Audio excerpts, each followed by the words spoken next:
sebelumnya tidak dibuahi oleh sel sperma.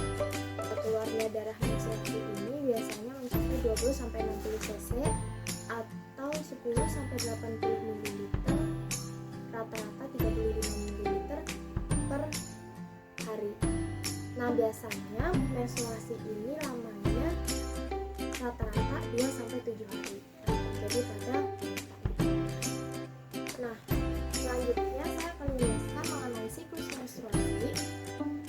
Terdapat 4 siklus menstruasi ya. Sini ada hari-harinya. Pertama adalah fase menstruasi. Fase menstruasi ini terjadi di hari pertama sampai 7 saat menstruasi. Fase menstruasi ini dimulai ketika sel telur dari siklus sebelumnya itu tidak dibuahi oleh sperma.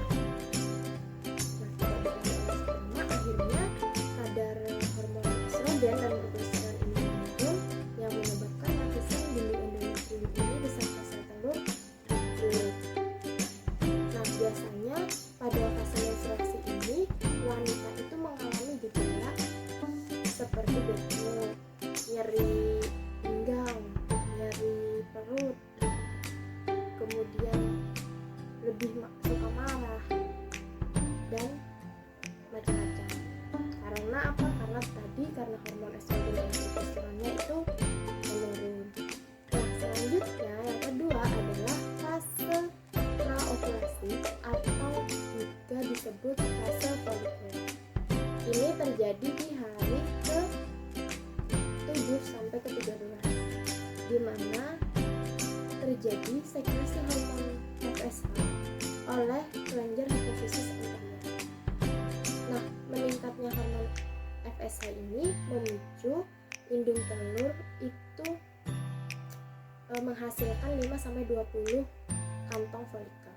Nah, ketika folikel ini nanti matang, maka akan memicu lagi lonjakan hormon estrogen. Untuk apa? Untuk mengembangkan dinding rahim agar nantinya siap untuk diimplantasi atau ditempeli oleh bakal janin.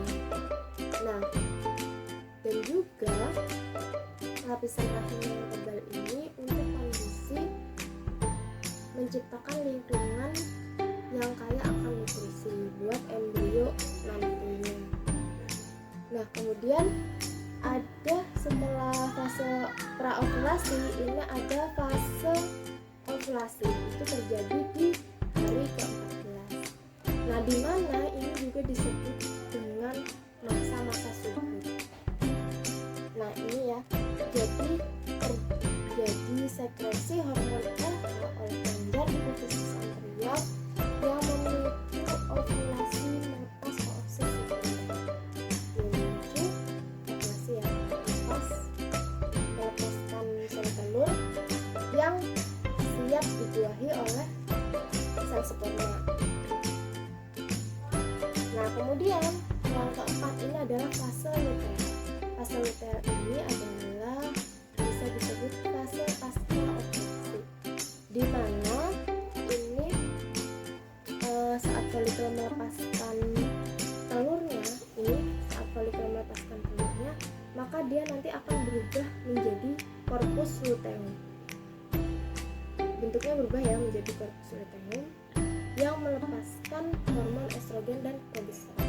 Nah, meningkatnya hormon estrogen dan progesteron ini untuk apa? Untuk menebalkan dinding rahim ini. Untuk menebalkan dinding rahim agar siap ditanami oleh embrio. Kemudian kalau misal dia positif hamil, maka tubuhnya akan menghasilkan HCG yang akan menjaga corpus luteum dan dinding rahim ini tetap tebal. Tapi jika tidak positif hamil, maka corpus luteum ini akan menyusut dan diserap kembali oleh tubuh, dan kemudian kadar estrogen dan progesteron ini nantinya akan menurun dan selanjutnya akan terjadi menstruasi.